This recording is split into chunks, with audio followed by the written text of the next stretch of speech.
Greetings, everybody. Well, now it's time to look at the penultimate film of the Divergent series with the Divergent Series, Insurgent.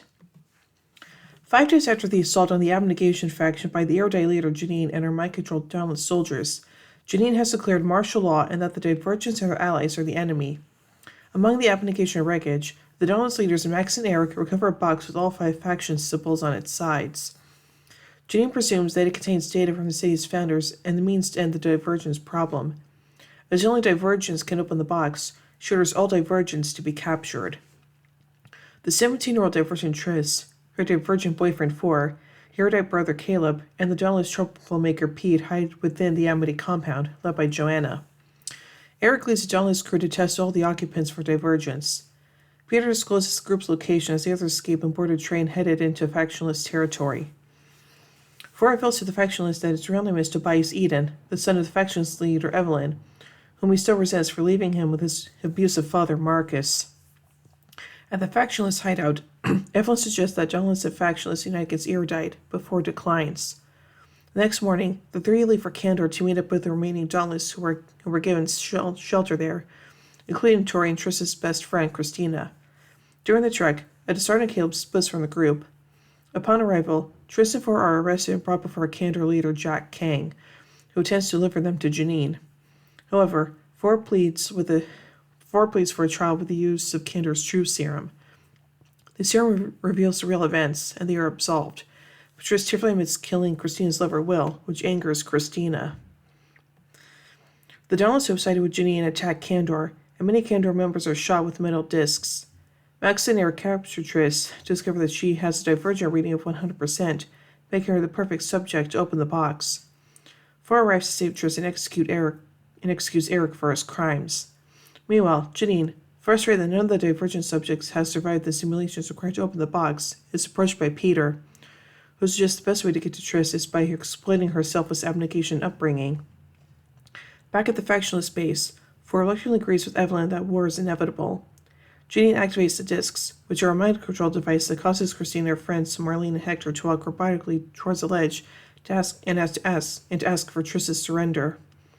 Triss and Tori manage to grab Christina and Hector in time, but Marlene plunges to her death. Overcome by guilt, Triss decides to turn herself in to Janine. At the Erudite headquarters, Triss threatens to kill herself rather than comply, but she is stopped by the presence of Caleb, who is fully recommitted to Erudite. Triss agrees to undergo the trials if the suicides cease. Under Janine, Caleb, and Peter's watch, Triss overcomes the first of her simulations before she requires rest. The next day, after discovering that 4 was captured while I tried to rescue her, she fails the Amity trial, and her vital signs cease, shocking Janine. Peter takes the body to 4, reveals he faked her death, and assists 4 in overpowering the guards. Triss is now determined to unveil the box's message, and so with Peter's help, they return to the simulation room, and she successfully opens the box for everyone. A hologram explains that the walled city and the faction system were part of an experiment, with the Divergence as its ultimate goal. The world is waiting outside for them to rejoin it. Realizing that she has lost all of her power, Janine orders the box to be buried and 4 and Triss to be executed. However, the factionalists break into the room, incapacitate Max, and rescue the pair. Janine and Caleb are arrested, and the message is broadcast to the entire city. Hailed as a hero, Triss is eager to explore the outside world. In her cell, Janine wonders what might lie beyond the wall. Evelyn tells Janine that she will never find out, then kills her. Dun dun dun.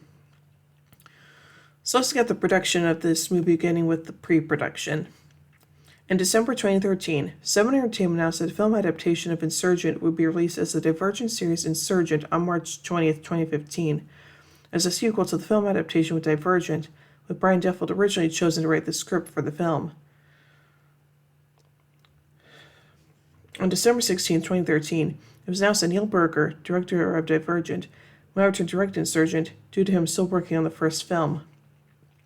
On February 13, 2014, it was announced that Robert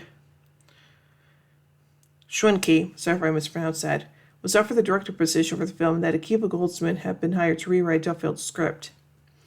And now on to casting. In March 2014, it was confirmed that Shailene Woodley, Theo James, Jai Courtney, Ansel Elgort, Ray Stevenson, Zoe Kravitz, Miles Teller, Maggie Q, Mekhi Phifer, and Kate Winslet were reprised their roles from Divergent. Additionally, Ashley Judd, whose character died in the previous film, joined the cast for flashback and dream scenes involving her character. Woodley, who was filming at the time of The Fault in Our Stars, has cut her hair in order to appear in both films at that time. On May 12, 2014, it was announced that T.P. Spencer had joined the cast as Amity Representative Joanna Reyes. In late May 2014, Suki Waterhouse and Johnny Weston were cast as Marlene and Edgar, respectively. The character of Edgar does not appear in the Divergent trilogy. Weston later confirmed that the character is a member of Factionless. In early June 2014, Stephanie Leigh Schlund announced that she was cast in the film as a member of the Amity, although she did not appear in the finished film. Naomi Watts and Daniel Day Kim joined the cast as Evelyn Johnson and Jack Kang. On June 9, 2014, Marissa Salazar joined the cast as Lynn. On June 10, 2014, Australian actor Keenan Lonsdale joined the cast as Uriah. On June 11, 2014, MJ Anthony joined the cast as Hector. And now finally onto the filming. Filming began in Atlanta on May 27, 2014 and concluded on September 6, 2014. Filming took place at the United States Penitentiary Atlanta. For the Amity compound, a set was constructed at Serenbe Community south of Atlanta. From June 11th to the 24th, 2014, filming took place at Peachtree Street, downtown Atlanta, including a zipline scene for which a set was constructed on the roof of Peachtree Center. On June 27th, scenes were shot at the Archives Building in Atlanta. From July 12th to 13th, 2014, production took place in Chicago with scenes being filmed at Wells Street, Franklin Street, Adams Street, Van Buren Street, and helicopter shots at the Chicago Loop. Ashley Judd filmed her scenes along with Woodley in late June 2014. Additional interior and exterior shots of the High Museum in Atlanta were used as well. In late August, early September, filming again moved to Atlanta. From August 28th to the 29th and September 2nd to the 6th, 2014, more scenes were filmed at the Archives Building in Atlanta. Some scenes were reshot, including a train sequence, which was filmed in Fulton County, Georgia on September 3rd, 2014. A few scenes were reshot in Atlanta from December 17th to 21st, 2014. So overall, I think this movie is pretty good, and while it's not as good as the first one, it still does a little bit better to kind of explain the overall world of the series. So yeah. So overall, I give the Divergent series Insurgent 3 Dallas Fires out of 5. But anyway, tune in more as we take a look at, unfortunately, the final film in the series, the Divergent series Allegiant. So until then, see you everybody.